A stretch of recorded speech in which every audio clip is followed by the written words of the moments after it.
proud LSU Tiger covering the Cowboys for Fox Sports. He is, of course, David Helman. David, what's going on? Is that the best fight song in all the land that I hear? It's not bad. I'll tell you. It's I'd put it up there top 5. Yes, David, just for you. Just for you. Guys, I don't think I'll ever come down from this high. I mean, I've had better moments as an LSU fan. Like, what about that undefeated squad that Joe Burrow led for a national title? That squad was pretty good. Yeah, I got to be in the building for that, and I mean, yeah, but I was thinking about this today. Like, it's a fitting week because, like the way that Cowboy fans kind of view Aaron Rodgers as like this boogeyman and this like dragon that has broken their hearts and dashed all their hopes and all their dreams. Well, I mean, that's what Alabama is to an LSU fan. And so anytime you get to slay that dragon and you do it like that and you just ruin their season and crush their dreams, and it just feels so good. I can't even completely describe it, but man, what a game. David, I was thinking of you guys, you and Broadus, because I go, there are some coaches that no matter what, that they're going to show you something even in the first year. Bobby Petrino happens to be one. He just, he can't get out of his own way. There's a couple others, but all they do is win. And like, I know it started with, the loss with Florida State, but I'm like, Brian Kelly is going to show this year that he's just going to come in right away and he's going to be like, okay, yeah, this is the right guy. Is that really more? That's how I would have felt as a fan, that it just totally validated that, okay, we're going to be back. Everything's going to be cool. Oh, I mean, KG can back me up on this. Like, obviously, everybody knows that I'm an unhinged LSU homer. So completely. People have been asking me about this all year, like from the time that Brian Kelly did that dorky Louisiana accent Me and my January. family. everybody's like, "Oh, Dave, you must really hate that this guy's your coach. He's so phony. He's so fake." I'm like, I don't give a damn if he's fake. He can talk like Foghorn Leghorn because he's a damn good coach. He's one of the best coaches in college football today. He's won at every level he's ever gone to. And yeah, I mean, I don't know if he's a good dude. He certainly comes across as kind of fake from time to time. I don't care. I flat out know he can coach. And like, as far back as probably like the Florida game, and not that Florida's a good team, but we beat the brakes off Florida, and I was like, whoa. They're not terrible. Yeah, no, they're not. And I was like, whoa, like we look light years better than we did a month ago. And then you're like, well, I don't know if we can beat Ole Miss, though. Then we beat the hell out of Ole Miss. And then it's like, well, maybe we'll cover against Bama. I don't know if we'll win. And then to win like that, yeah, like he's an outstanding coach. And I stole this point from a friend of mine, but like LSU's last two head coaches were unhinged themselves, like Les Miles and Ed Orgeron. We're not exactly confusing either one of those guys for being like deep thinkers or like X's and O's masterminds. And they won national titles. So you take Brian Kelly and his track record. I always had the utmost confidence that LSU would be very successful under his watch. And I mean, it's happening a hell of a lot sooner than I anticipated, but I can't say I'm surprised. Speaking of hearing things from friends or new friends, how has, by the way, David Helman with us, Fox Sports, speak on FS1, 3:30 weekdays here locally, wherever you may find FS1. How has it been? What's it like working on the set each day with Joy and the crew? Man, it's been such a blast, and like it all kind of came out of nowhere, really. Like, the whole thing materialized over the course of like a month and a half. Like it went from, hey, you're going to be in California. How'd you like to try your hand at this while you're at training camp? To, hey, what if you came and just did a whole football season? Like, it went from 0 to 100 in the span of about 5 weeks.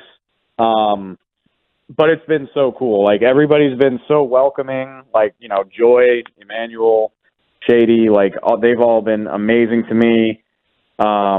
You know, I'm easily I'm like the runt of the litter in terms of just everybody is just, you know, so much bigger and more well known than I am. Oh, don't play that humble game, Dave. Don't do that now. Don't do that. I mean, it's true, man. I mean, you got to agree with him. I mean, it's awesome. Like when you got the gig, I was like, damn, that is Helm is a great star, man. gig. He's not going to say it out loud. Helm is a damn star, okay? I'm going to say it for you. Okay. I appreciate you gassing me up, but like, let's just do the math. Like, you got a member of the NFL's all-decade team. You got frickin' a guy who's best friends with Oprah, who had like a top 10 New York Times selling book. And then you got Joy Taylor, who's like one of the most accomplished people doing sports TV and has been for like the last radio too, years. And radio for that matter, yeah. So like, it's okay to say that I'm bringing up the rear on that crew, but what's it like in those content meetings? Like when you guys are coming together and talking about what you're talking about in the show, what's the dynamic in there? Man, it's really a lot of fun, and like I'm not an expert on TV by any means, but like one thing I've learned is like you can make good, entertaining, watchable TV just with like the chemistry of the people that are doing the show. And like if you ever watch our show, like what you see is what we get. Like we all genuinely like love hanging out with each other. Like we get along with each other. We love to banter with each other. We love to troll each other. Obviously, again, if you've ever watched, like Shady is on my neck all day, every day, but like in like a big brother sort of way. And that's what the meetings are like. Like we'll come in on a Monday and like, you know, share our opinions about what happened on the Sunday before that. And next thing you know, one person is being like, wait, you don't actually believe that, do you? Like, you really think Justin Fields is that good or that bad or whatever? And like, next thing you know, we're like shouting at each other about who's just out of their minds. So I mean, like really, the show is not far off from what a production meeting is like, and it's a lot of fun, honestly. All right, before I ask you a Cowboys it's a great question, watch. It's a really good don't ask me any Cowboy questions. Let's just keep. No, I'm kidding. I'm gonna ask you one here in a minute, but I do want to know just real quick, whose scream was louder? Joy's watching her nephew score the game-winning 2-point conversion, or you by the simple fact that you're just a massive LSU fan because you know that's where you went to school and all? I mean, I'm not going to put myself in the conversation of a family member. I mean, it's so funny. So, like, I met Joy over the summer, and you just sort of, like, you make small talk, and you're like, obviously, I know who Joy is, but she's like, oh, so you went to LSU? That's cool. My nephew goes to LSU. I'm like, oh, your nephew? And she's like, yeah, he's a tight end on the team. And I'm not a recruiting nut. I don't really pay attention to recruiting. So like I didn't know who Mason was, and I was like, oh, that's awesome. And I looked him up, and over the course of the season, like if he makes a cool play, I'll send her a text and be like, hey, Mason did something. But like so, but Saturday was like so above and beyond that, you know, like literally we were texting each other back and forth, just like, holy crap, oh my god. And she's like, I'm crying in the bar right now. I mean, I can't compare. I can't compare to like a family member watching her nephew do that. But like, we were both really, really stoked. I'll tell you that. That's cool. Well, I'm gonna ask you a quick Cowboys question because I just can't fathom this, David Helman. I know you're getting prepared. You know, covering this Cowboys team. They get ready to visit Aaron Rodgers and the Packers. Rodgers can't lose 6 games in a row, right? They suck. Like, is that? Like, can they? Help me out. I mean, if they look like that, they can. And I think honestly, we talked about that on the show today. I really think like at this point, it's just priors keeping you invested in the Packers. Like the only reason you believe in the Packers at all is because it's hard to wrap your brain around Aaron Rodgers being healthy and the Packers still being bad. Like really, the only times they've been bad during his career as a starter, it was like his first year when he was a third-year player who'd never started, and then the only other times is when he's been hurt and missed big chunks of the season. So like it's a lot to wrap your head around, but like the supporting cast is terrible, and like and it's even worse than it was because a lot of those guys are hurt. Like Romeo Dobbs isn't going to play in this game. Christian Watson's been in and out of the lineup. Aaron Jones got nicked up in this game. Who else? Rashawn Gary is now done for the season. So, like, what already didn't look very good is even worse. Now, it is the NFL and it is Aaron Rodgers. Like, I'm not dumb enough to say, like, there's no chance the Cowboys can lose this game. But, I mean, the Cowboys clearly have the edge in talent and just in the way that they're playing. If they play on their game, there's no reason why they can't win this game somewhat comfortably, honestly. I mean, that's just how bad it's been for the Packers recently. Yeah, I feel the exact same way. I mean, if I'm to search around and be like, okay, how could this possibly go down just from what we have seen outside of, you're exactly right. I mean, it's the NFL, how did Buffalo just lose? And stuff like that happens. But the Cowboys this year have given up, I think they're second, third, or like 21st, 22nd or something like that against the run. Why have the Cowboys given up as much as they have against the run? Has it been game situation, or do you see that as a legitimate problem on the defense? Like, how do you assess that? And again, looking at, Aaron Jones and A.J. Dillon, I guess what would be the only prayer they have to win the game if you're Green Bay? Yeah, I mean, I think the Bears gave a decent blueprint for how you can win. I mean, I know that sounds silly because the Bears lost that game by 20 points, but they ran the ball really well. They stayed on the field for long stretches of time. I think the one big difference is they got turnovers as well. They forced Dak into a bad interception. I think running the ball, eating the clock, and then baiting Dak or the offense into a couple of takeaways, I would say, is probably the Packers' recipe for success. I think it's a little bit of both. Like, you can look at that Bears game and be like, okay, the Bears ran for 200. That's bad. They were also trailing by multiple possessions for the vast majority of that game. And, like, if a team that's trailing wants to run the ball, you're going to let them do that 10 times out of 10. And if their quarterback is practically superhuman. Yeah, I mean, that's another part of it, too. So I think the Cowboy, they give up some size to some of their opposition, and I think their linebackers outside of Micah, like Leighton Vander Esch and Anthony Barr, have been good this year, but neither of them is as freakishly athletic as you would probably prefer. So that if they've got to fight off blocks or if they're not getting there quick enough, you don't have the athleticism to erase some of that stuff. So I think that works in tandem. I'm interested to see how much Jonathan Hankins can help with that. We saw a little bit of him in the game before in the Bears game. We'll see what that looks like moving forward. And then another thing is, I don't think you want to coach the aggressive mentality out of the pass rush, but the two obvious examples, obviously Tank had Fields dead to rights twice in that game and just lost contain, and those turned into big gains. The over-aggressive mentality of a pass rush that's desperate to get sacks, I think, can burn you when you're playing an athletic quarterback. Now, this version of Aaron Rodgers, I don't think that mobility is there anymore, so I'm less worried about it in this game. But when you think about guys like Jalen Hurts and some of the other more athletic quarterbacks on the schedule, I think that's something to watch for.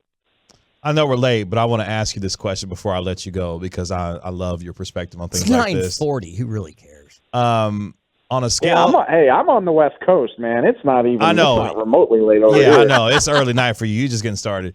On a scale from dumpster fire to throw the whole franchise away, Indianapolis is Seriously. what today? I'm so mad at the Colts, man. Because, for a variety of reasons, but they were my sleeper team. I'd made predictions before the season. I thought they could be the 1 seed in the AFC. Same. Not because, no, they're not better than the Chiefs or the Bills, but guess what? The Titans were the number 1 because they played in the weak AFC South. Right. Mm-hmm. I thought the Colts could be that team all over again, and it's just, it's been a disaster from the word go. The play on the field, the Matt Ryan experiment's a total failure. The offense, it's mystifying how bad the offensive line is. Oh, I also had the number 1 overall pick in my fantasy draft and used it on Jonathan Taylor. Oh, no. No. The Colts have pissed me off like every step of the way. And then, the Jeff Saturday stuff is weird. I'm not going to spend too much time being upset about it because he is just an interim coach. Like, if this had happened for a permanent coach hire, it would be another level. But, it's just so bizarre that you just go call your buddy out of a journalism job. None of it makes sense. And then, the press conference tonight, Jim Irsay, the whole Colts organization came across as, very defiant, acting like they don't deserve to be questioned about this. I'm like, no, you absolutely do. Y'all are the most disappointing team in the NFL, and you're doing this nonsense. And on top of that, I mean, the best thing about that team coming into the season was their offensive line and their defense. And none of the big money offensive linemen are playing very well. Shaq Leonard has not played well when he's even been healthy. It's hard to identify something on that team where you're like, oh, I feel good about this for the future. So, I don't know, maybe not throw the organization in the trash, but I expect the Colts to be irrelevant for at least the next couple of years. I'm mad that no more pancake segments. I'm sure he'll be eating plenty of those when he got to get up for that 5 a.m. wake-up call to go coach this dumpster fire of a football team. Yeah, I mean, the idea of it's so, and I mean, we can have a much deeper conversation about hiring practices and all of that type of stuff. But just on the basic level, it's very funny to me that Jeff Saturday, 2 days ago, he was prepping out segments for TV shows and talking about maybe he was going to talk about the Colts being bad. And now, he's got to the game plan for Sunday better be ready by now. It's Monday night, you gotta be ready to roll. Plays? Yeah, I think Irsay said tonight that he's going to figure that out tomorrow or something. Yeah. So oh, sure. I feel like Jeff Saturday must have been excited for 15 minutes. And then I feel like he was like, holy crap, what did I just agree to do? It's going to have Dan Orlovsky. All right. You can find my man, David Helman, on Twitter at @DavidHelman_, covering the Dallas Cowboys for Fox Sports. Also doing a fantastic job. Cannot express how happy we have been to David's see you the doing man. this, man. It's just badass, dude. It really is badass. Thanks, guys. I told David, look, David knows. I told him, I said, look, man, you got me to do something I did not think I was going to do in 2022. And that was stop down and watch FS1 on a consistent basis. That's what you have done for me. Ratings mover. Man, needle mover. Hey, I really appreciate that, and I'm having a lot of fun. But I just want to say, while I'm on your airwaves, if there are any other NFL teams that want to hire a TV analyst with no coaching experience to be their head coach, David Helman's the man. I know what those guys get paid. I will gladly do that for 8 weeks. You just let me know. Get out of here, David. It was great talking to you, my man. I appreciate your time tonight, man. I'm with him. Thanks, guys. Anytime. See you, buddy.